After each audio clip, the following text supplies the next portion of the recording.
بسم اللہ الرحمن الرحیم نحمدہ ونصلی علی رسولہ الکریم اما بعد۔ حضرت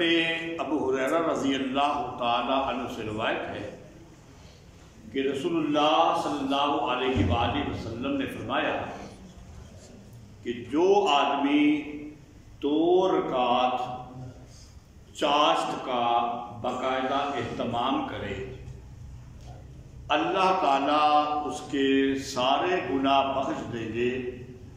اگرچہ وہ سمندر کی جاگ کے برابر ہی کیوں نہ ہو۔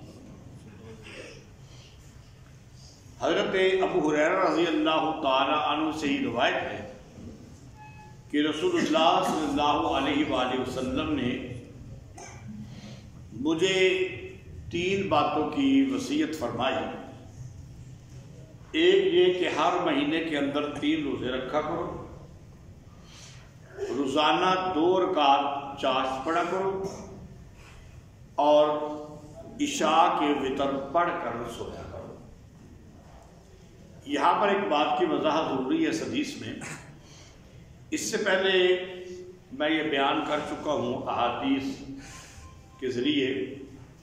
کہ جو آدمی جس کو یہ یقین ہو کہ وہ رات کو اٹھ کے تہجد پڑھے گا،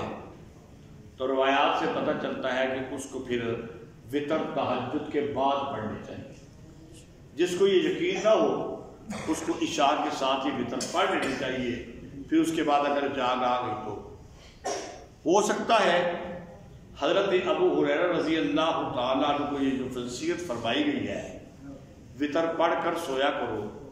اس کی کوئی خاص حکمت یا وجہ ہو جس کی وجہ سے نبی کریم صلی اللہ علیہ وسلم نے ان کو یہ بات فرمائی۔ اب جمعرات کے دن جو درس آپ نے سنا، اس میں اور اس سے پہلے بدھ کے دن جو درس ہوا اور آج کے دن، ان میں جو احادیث بیان ہوئی ہیں نا، اس میں چاشت کی 2 رکعتوں کا تذکرہ بھی آ چکا ہے، 4 کا بھی آ چکا ہے، اور جمعرات کو میں نے جو بیان کیا تھا حضرت عائشہ کی روایت 8 کا بھی آ چکا ہے، حضرت ام ہانی رضی اللہ تعالیٰ عنہ کی روایت 8 کا بھی، تو 2 کا بھی معمول سامنے آتا ہے، 4 کا بھی آتا ہے، 8 کا بھی آتا ہے۔ اور ایک روایت میں حضرت عائشہ جو کہہ رہی ہیں کہ نبی کریم صلی اللہ علیہ وسلم 4 پڑھتے تھے، اس سے زیادہ جتنی اللہ چاہے، تو اس کا مطلب یہ نکلا کہ جتنی بندے کے اندر طاقت ہو کم از کم 2 رکعتیں جو ہے نا وہ پڑھ لیں تو اس کے سارے گناہ معاف ہو جائیں۔ اب ایک آخری روایت کا بیان کرنے لگا ہوں اس موضوع کے متعلق، کیونکہ یہ اشراق کی نماز اور چاشت کی نماز جن کو صلاۃ الضحیٰ کہا گیا ہے، یہ فرض نہیں ہے، نفل نماز ہے۔ حضرت ابو سعید خدری رضی اللہ تعالیٰ عنہ سے یہ روایت ہے کہ رسول اللہ صلی اللہ علیہ وسلم کبھی چاشت کی نماز اتنے اہتمام سے پڑھتے کہ ہم سمجھتے کہ آپ کبھی بھی اس کو چھوڑیں گے نہیں، اور کبھی حضور اکرم صلی اللہ علیہ وسلم چاشت کی نماز پڑھنا چھوڑ دیتے، اتنے دن چھوڑ دیتے کہ ہم سمجھتے کہ آپ اب کبھی دوبارہ پڑھیں گے ہی نہیں۔ ایک روایت۔ اب اس روایت کے اندر یہ جو فرمایا گیا کہ کبھی آپ پڑھتے رہتے، ہم سمجھتے کہ کبھی چھوڑیں گے نہیں،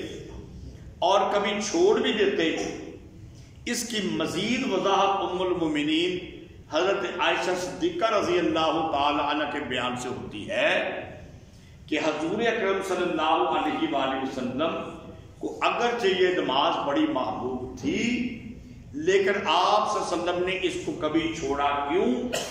اس لیے چھوڑا کہ اگر میں ہمیشہ یہ عمل کروں گا تو صحابہ کرام بھی ہمیشہ یہ عمل کریں گے، تو جب پیارے پیغمبر کا عمل ہمیشہ کا ہو جائے اور پھر صحابہ کا بھی ہو جائے تو وہ کیا بن جائے گا؟ سنت موقدہ بن جائے گا، اور اگر اللہ تعالیٰ حکم نازل فرما دے پھر تو فرض بن جائے گا۔ اور یہ جو چاشت کا وقت ہوتا ہے، اشراق کا تو اتنی مشغولیت کا نہیں ہوتا، لیکن چاشت کے وقت کوئی دکان پہ بیٹھا ہوا ہے، کوئی دفتر میں جا رہا ہے، کوئی اسکول ٹیچر ہے، کوئی پروفیسر ہے، کوئی مدرسے کا مدرس ہے، کوئی طالب علم ہے پڑھنے والا، کوئی ذمہ دار ہے، تو اس کا اس طرح اہتمام کرنا پھر امت کے لیے مشکل ہو جاتا کہ اگر اس نماز کو فرض بنا دیا جاتا یا سنت موقدہ کے بے نہ پڑھے تو گناہ، اس لیے نبی کریم صلی اللہ علیہ وآلہ وسلم نے اس کو چھوڑا بھی ہے تاکہ یہ امت کے لیے اگر سنت موقدہ یا فرض بن جاتی تو امت کے لیے مشکل پیش آتی، تو اس لیے آپ نے اس کو چھوڑا ہے۔ تو جو حضرت ابو ہریرہ کی روایت ہے کہ ہمیشہ اہتمام کرو، تو اس میں بھی ہم یہی مطلب لیں گے کہ ہمیشہ میں اگر